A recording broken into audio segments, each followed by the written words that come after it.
Surah Al-Ala. Bismillahirrahmanirrahim. Rahman Rahim Allah Ta'alaর নামে। Sabbih isma rabbikal a'la. الذي خلق فسوى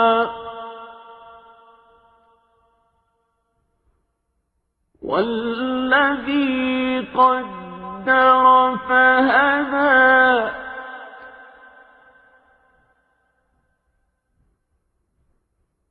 والذي أخرج المرعى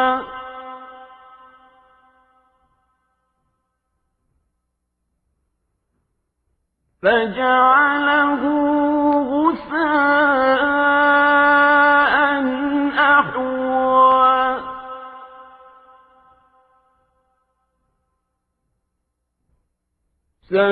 سنقرئك فلا تنسى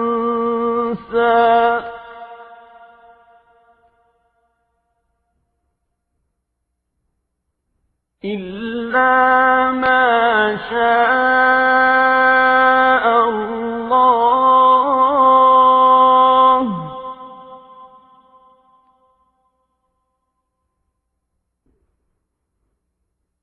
إنه يعلم الجهر وما يخفى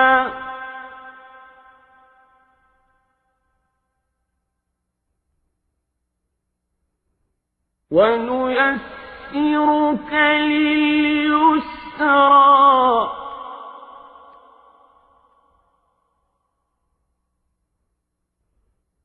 فذكر إن نفعت الذكرى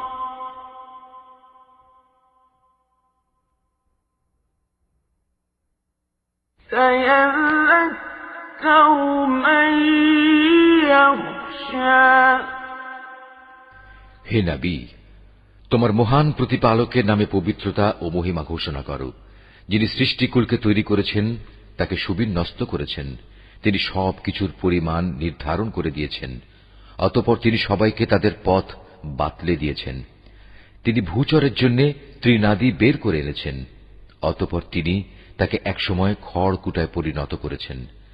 আমি যে ওহী পাঠাবো তা আমিই তোমাকে পড়িয়ে অন্তরে গেঁথে দেব, অতঃপর তুমি আর তা ভুলবে না। অবশ্য আল্লাহ তাআলা যদি চান তা ভিন্ন কথা, তিনি প্রকাশ্য বিষয়ে জানেন, জানেন গোপন বিষয়ও। আমি তোমার জন্য সহজ পদ্ধতিগুলোর সুযোগ করে দেব, কাজেই তুমি তাদের আল্লাহ তাআলার কথা স্মরণ করাতে থাকো, যদি স্মরণ করানো তাদের জন্য উপকারী হয়। যে ব্যক্তি আল্লাহ তাআলাকে ভয় করবে সে অবশ্যই এর থেকে উপদেশ গ্রহণ করবে।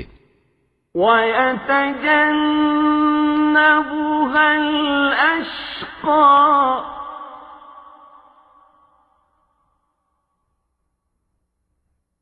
الذي يصلى النار الكبرى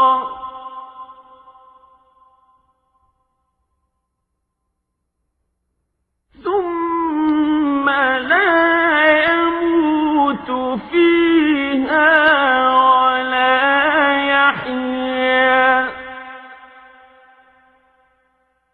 قد أفلح من تزكى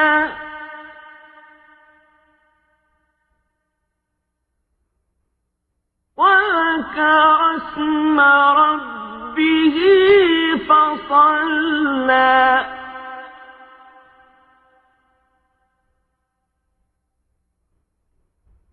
بل تؤثرون الحياة الدنيا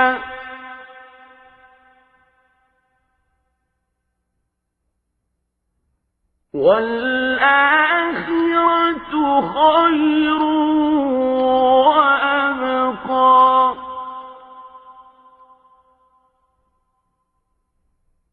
إن هذا لفي الصحف الأولى صحف إبراهيم وموسى আর যে পাপী ব্যক্তি সে তা এড়িয়ে যাবে, অচিরেই সে বিশালকায় আগুনে গিয়ে পড়বে, সেখানে সে মরবে না, আবার সে বাঁচবেও না। যে ব্যক্তি হেদায়েতের আলোকে নিজের জীবন পরিশুদ্ধ করে নিয়েছে সে অবশ্যই সফল কাম হয়েছে। সে নিজের মালিকের নাম স্মরণ করল, অতঃপর নামাজ আদায় করল।